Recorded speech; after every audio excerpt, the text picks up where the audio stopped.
পরীক্ষা দিতে এসে ভাই দীঘা ঘুরতে যাওয়ার মজা আলাদা, এটা হচ্ছে সেরা। সানসেট হচ্ছে আর মন্দিরগুলো দেখো, ও কি লাগছে ভাই, জাস্ট। তো বন্ধুগণ চলো যাওয়া যাক নতুন একটা ট্রিপে। এবার আমি যাচ্ছি একা এই ট্রিপটায়, আর আমার একটা বন্ধু কলকাতা থেকে আমার সঙ্গে জয়েন করছে ট্রিপে। তো একটা নতুনত্ব মজা হবে, কিন্তু পরীক্ষার নাম করে এসে পরীক্ষা থেকে ঘুরতে যাওয়ার মজাটাই আলাদা। তো একটা পরীক্ষা মিস করছি, মিস করে চলো ঘুরতে যাওয়া যাক দীঘা, একদিনের প্ল্যান। তো একদিন ঘুরে চলে আসবো। এই আমাদের বাস আরাধনা চলে আসছে, এই বাসে করেই আজ আমাদের সফর।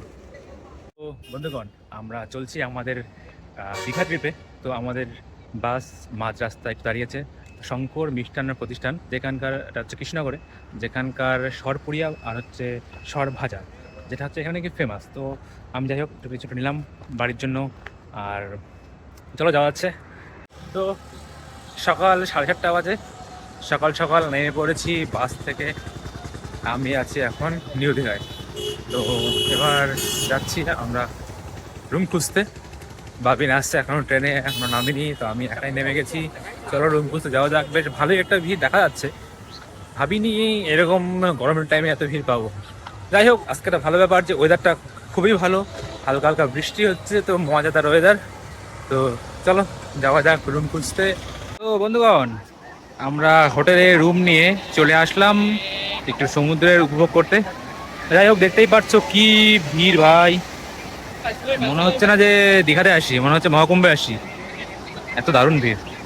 ভাবছিলাম এরকম অপশন পাবো, কিন্তু হেভি ভিড় ভাই। অনেক কষ্ট রুম টুম পেলাম, অনেক খোঁজার পর মোটামুটি এটা কমে রুম পেলাম। যাই হোক দীঘার ভিড় দেখতেই পাচ্ছ। আর এই যে আমি এখনও ফ্রেশ হয়ে নাই সকাল থেকে ঘুম থেকে করার পর, বাস জার্নি করার পর। তো রুম 11টার পাবো, এখন বাজে সকাল 9টা, আরও 2 ঘন্টা ওয়েট করতে হচ্ছে, তারপরে আমরা রুমে ঢুকবো, রুমে ঢুকে ফ্রেশ হবো। আর আমার বন্ধু বাবিন সাথে এখনও আসেনি, তো তার train always as usual late. তো চলো এখন আর কি করছি, একটু দীঘার সৌন্দর্য উপভোগ করি, তাই না?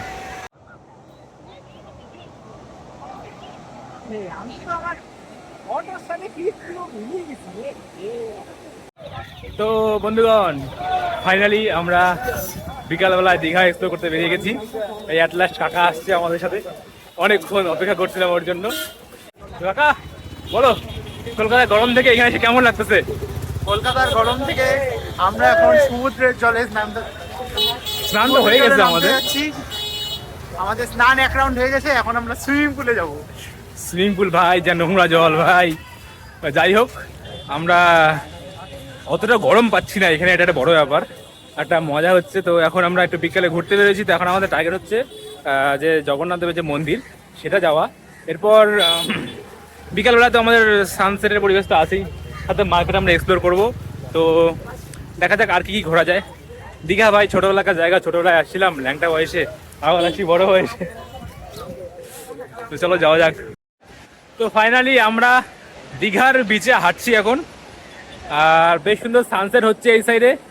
আর দেখতেই পাচ্ছ এদিকে সুন্দর ভাই লোকে ভিড় করছে, বাস দারুণ সুন্দর লাগছে একটা। আর কি করবো, আমাদের তো কাজকর্ম নেই, এখন আমরা হেঁটে হেঁটে বেড়াবো, বিচ দেখে বেড়াবো, কিছু কাজ নেই আমাদের। তো ভ্যাকেশন কাটছে ভালো। যাই হোক আমি পরীক্ষা দিচ্ছি তো ভ্যাকেশনে আসছি রে। পরীক্ষা কাম ভ্যাকেশন, পরীক্ষা দিতে গিয়ে ভ্যাকেশনে আসা ভাই আলাদা এক্সপিরিয়েন্স।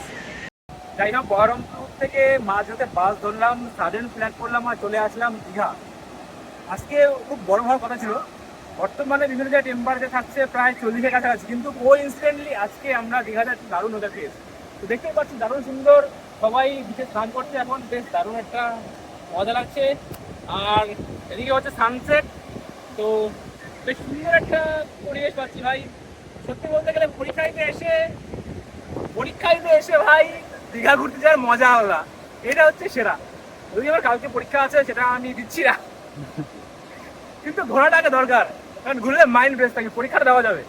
তো যাই হোক, আর দীঘা সম্বন্ধে আর কি বলি, ছোটবেলায় আসছিলাম, অনেকদিন পর আসলাম, মেনলি বিচেই আসা আর কিছুটা মাছ ভাজা খেতে আসা। তো মাছ ভাজার দোকান আমরা একটু এক্সপ্লোর করবো, আর বিচে আসার পর মন তো এমনি ভালো হয়ে যায়। আমরা এখন স্নান করছি না, সকালে দিকে স্নান করে গেছি। তো ইচ্ছা আছে আবার বিকাল আড়াইটা নামবো, কারণ ভাই সমুদ্র টানছে আমাদের। আর দেখতেই পাচ্ছি ভাই চারদিকে সমুদ্রের এত সুন্দর আওয়াজ, আর জাস্ট সুন্দর শান্ত প্রকৃতি, মজা আ গয়া। সত্যি বলতে জাস্ট অমাইক ভিউ, আমার সামনে রয়েছে জাস্ট অমাইক ভিউ, সমুদ্রের ভিউ দারুণ সুন্দর। হ্যাঁ, প্রত্যেকবার আমরা পাহাড় ঘুরতে যাই, এইবারে ভিউটা একটু অন্যরকম, সমুদ্রের সাথে ইনক্লুডেড। তো চলো ঘোরা যাক এই দীঘাটা, দেখাচ্ছি আরো দীঘাতে নতুন নতুন জায়গা আর রয়েছে, যেটা হচ্ছে আমাদের জগন্নাথের মন্দির, সেটা এখন যাবো, দেখি কি দেখতে পাই আমরা। তো আমরা এখন যাচ্ছি দীঘার যেটা নতুন আকর্ষণ, তো দীঘার জগন্নাথ ধামের মন্দির, তো সেটার উদ্দেশ্যে যাচ্ছি। তো তোমরা চাইলে হেঁটে যেতে পারো, নিউ দীঘা থেকে হেঁটে যেতে পারো, টোটোতেও যেতে পারো।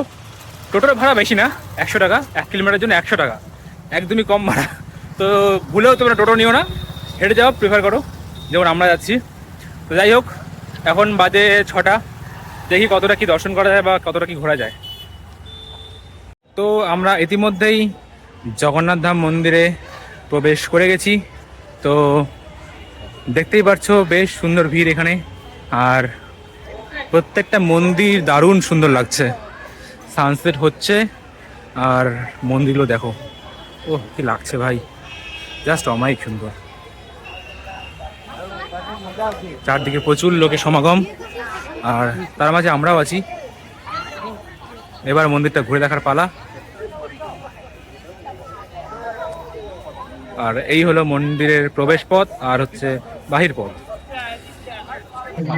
দেখতে পাচ্ছ আমার পিছনে সন্ধ্যার সময় যেটা খুব দারুণ সুন্দর লাগছে।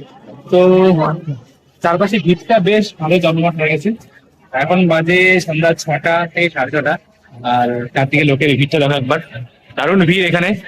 আর এত সুন্দর একটা মন্দিরটা বানিয়েছে, ভিতর দিকেও বেশ সুন্দর।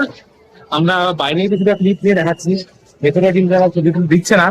তো অবশ্যই আসো দীঘাতে, দীঘার জগন্নাথ ধাম সুন্দর একটা দৃশ্য উপভোগ করি, বলতে পারো জাস্ট অমাইক একটা সুন্দর জায়গা। তো আমরা জগন্নাথ ধাম।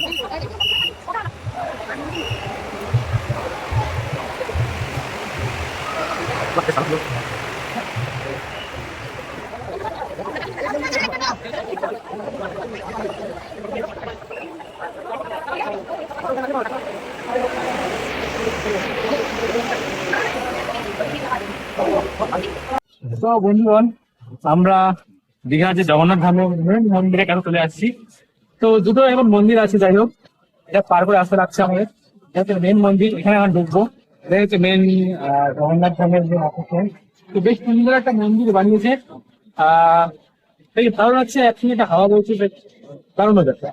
আর অবশ্যই আছে মন্দিরটায়, সত্যি বলতে ভালো লাগছে। আর জাস্ট অমায়িক একটা জায়গা, এটা তো ভাই আমাদের বাঙালিদের একটা অলৌকিক প্রিয় জায়গা।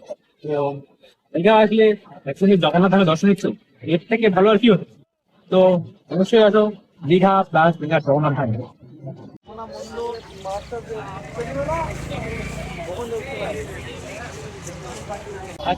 মাছ ভাজা খাবো, দীঘা আসা মেইন কারণ মাছ ভাজা আর পমফ্রেট নিচ্ছি, মাছ ফ্রাই করছি এখানে। আর কি খাওয়া যাচ্ছে নাকি? যা ভাই তাই নিয়ে দীঘা আসার উদ্দেশ্যে মাছ খাওয়া, মাছ খাচ্ছি। এখান থেকে আরো কটা মাছ নিয়ে গেলাম, এখান থেকে কি নিলাম, এখান থেকে কি নিলাম, দীঘা দীঘাটা নিলাম। এটা কি ছিল পমফ্রেট।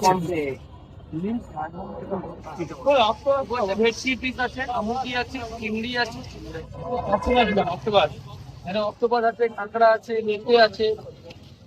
চলো খাওয়া হবে। এই কাকা নিয়ে আসছে মাছ নিয়ে। কাকা মাছ বেচছো তুমি? মাছ বিক্রি করতে আসছো?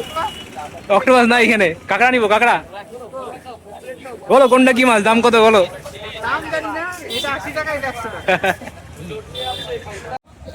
তো রাত্রি বাজে ঠিক 10টা, আর আমরা এখন আছি দীঘার বিচের পাশে। দেখতেই পাচ্ছ বেশ সুন্দর চাঁদ উঠছে, পূর্ণিমা তো না আজকে, যাই হোক জোয়ার আসছে সমুদ্রে, আর দারুণ সুন্দর একটা ওয়েদার। ও রাত্রে সমুদ্র হয় দারুণ লাগে, বিশেষ করে সমুদ্রের আওয়াজটা ভাই, সুকুন ভরা আওয়াজ। বন্ধুগণ, এবার আমাদের বাড়ি যাওয়ার পালা। তো আমরা ছিলাম হোটেল পিকুসে, যাই হোক অনেক কষ্ট করে খুঁজে আমরা হোটেলটা বের করেছিলাম। এখন আমরা চেক আউট করে বাড়ি যাচ্ছি। তো এখন আমাদের উদ্দেশ্য কলকাতা, সেখান থেকে আবার বহরমপুর যাওয়া অ্যাজ ইউজুয়াল পরীক্ষা দেওয়ার জন্য। তো বর্তমানে দীঘাতে যে হারে রুম রেন্ট, তো সেই হিসাবে আমরা 2200 টাকা রুম খুঁজে পেয়েছি, এসি রুম। তো রুমটা বেশ ভালোই ছিল। এবার হচ্ছে আমাদের বাড়ি যাওয়ার পালা, আর সামনে বিচ থেকে কিছুটা দূরতেই রুমটা। তো বন্ধুগণ, আমরা চলে আসলাম এখন দীঘা বাস স্ট্যান্ডে। সেখান থেকে আমাদের বাস, তো বাস ধরে এখান থেকে আমরা যাব এখন হচ্ছে কলকাতা। সেখান থেকে আবার আমার সেই পরীক্ষার উদ্দেশ্যে অ্যাজ ইউজুয়াল, কালকে একটা পরীক্ষা আছে ভাই, দিতে হবে। আজকে পরীক্ষা গুলি মারো, মারতিমারা পরীক্ষা, যাই হোক। তো আমাদের বাস ছাড়বে একটু পরে। এখান থেকে যাবো ধর্মতলা, সেখান থেকে আমি আবার বহরমপুর বাস ধরে ব্যাক করছি। তো ট্রিপটা বেশ ভালোই গেল, কিছু সুন্দর মুভমেন্ট একসঙ্গে কাটলো। আমি আর বাবিন দুজনে মিলে একসঙ্গে বেশ মজা করলাম। যাই হোক, একদিনের শর্ট ট্রিপ ছিল, সাডেন প্ল্যান।